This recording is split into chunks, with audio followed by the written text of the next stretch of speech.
कधीच नाही चुकणार तुमचे फेवरेट टीव्ही शोज झी5 सोबत, तेही एकदम फ्री।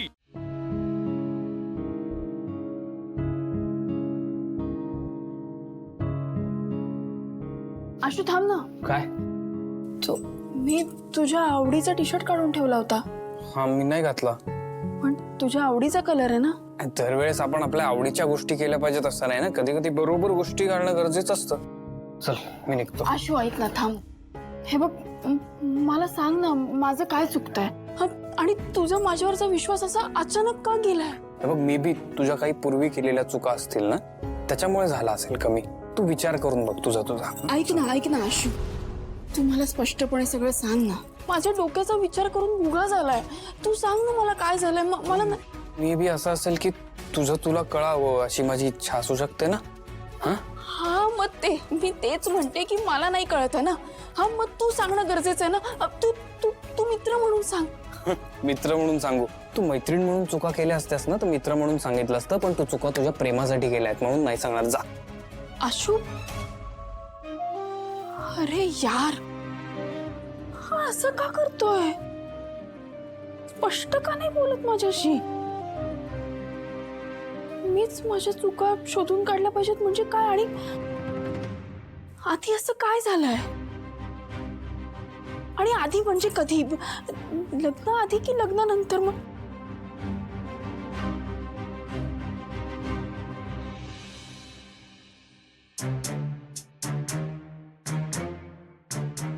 अरे संपदा ग, हा काय पसारा? हा जरा आवर अग, आता काय तू लहान राहिली आहेस का? हा शिक्षण झालं की लग्न करायचंय तुझं। पसारा आवरत नाही तसाच सगळा पसारा टाकून।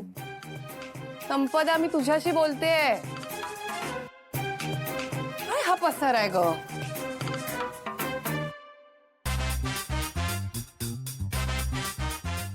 आई, मला एक सांग। नाही, तू आधी मला आवरायला मदत कर। अगं हो, हे करू। ऐक ना, आधी एक माझ्या एका प्रश्नाचं उत्तर दे ना। काय झालं?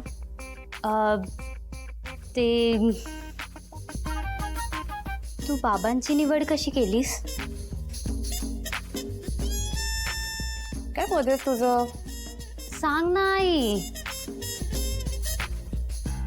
एक सेकंड, तू लाजतेस का? एवढी वर्ष झाली तरी अजूनही? अगं त्या आठवणीच तशा असतात। मग मला सांग ना त्या आठवणी।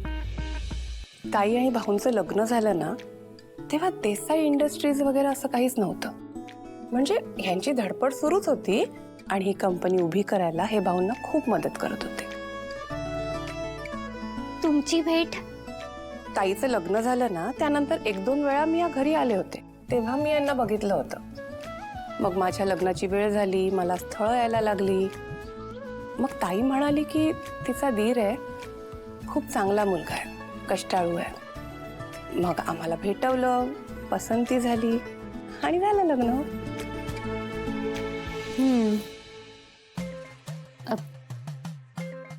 पण आई, म्हणजे असं कधीतरी तुला वाटलं असेल ना की म्हणजे बाबाला असं बघून की हेच माझ्यासाठी लाईफ असे परफेक्ट पार्टनर आहेत लाईफ मध्ये, असं काय झालं असेल? मला सांग ना जरा एक्झॅक्टली। बाबांचे कष्ट आणि त्यांचा प्रामाणिकपणा बघून ताई खूप खुश होती अगं या घरात। पैसा नव्हता पण समाधान खूप होतं ताईच्या चेहऱ्यावर। आणि पैसा काय ग, तो येतोच जर माणूस प्रामाणिक असेल आणि कष्टाळू असेल तर। पण माणूस चांगला असणं जास्त महत्वाचं आहे। रॉकीची गोष्ट वेगळी आहे, त्याची स्वप्न मोठी आहेत, त्याला आयएस व्हायचंय, तो होईलही। हुशार आहे तो खूप। म्हणजे माझी चॉईस परफेक्ट आहे, मेड फॉर इच अदर। पण काय का आज तुझं काय हे मध्येच? हा ते कॉलेजला गेले होते ना आता, तेव्हा आम्ही सगळ्या अशा मैत्रिणी बसलो होतो आणि तेव्हा पेरेंट्सचा विषय निघाला की त्यांची लव्ह स्टोरी सांगा। तर मी म्हटलो की अरे मला तर माहीतच नाहीये। मग म्हटलं डायरेक्ट तुला विचारू। आई, खरं सांगू का, मला ना खूप छान वाटलंय। म्हणजे खरंच असं वाटतं की तुम्ही दोघं मेड फॉर इच अदर आहात. बरं, कौतुक नंतर कर, पण मला आधी मदत कर. चल, हे किती पसारा आहे ग संपदा. करते.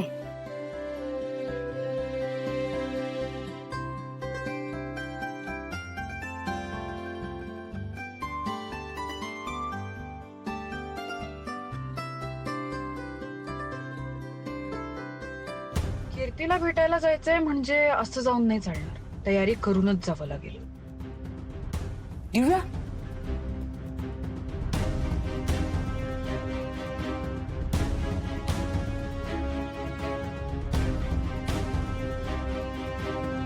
कोणी हाक मारली रे?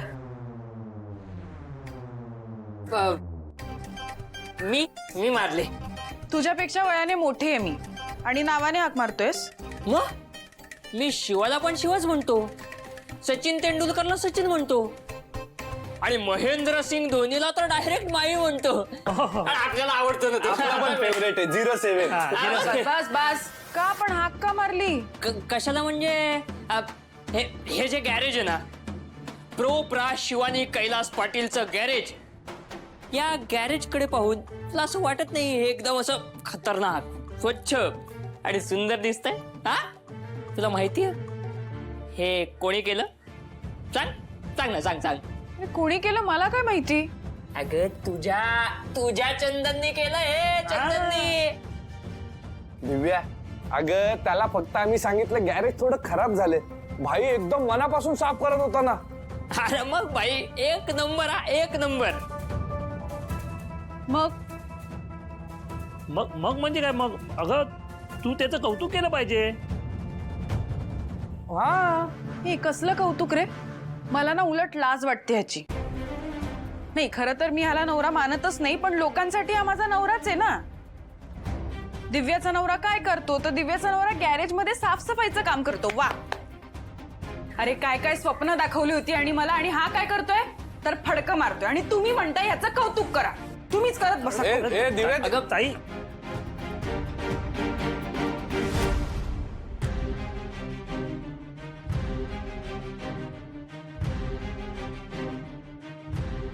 चंदन भाई, सॉरी बर का. अरे ठीक आहे रे, त्यात एवढं काय. आणि हे बघ, तिचा राग मला मान्य आहे, तू काळजी नको करू. तिचा राग घालवतो मी काय. चल. बिचारा रे. हा, बिचारा. कशाला आवाज दिलास तिला? अरे मला काय काय वाटलं तुला? ती ऐकणार नाही. तुला माहिती आहे ना, तू उलटा खोडीच्या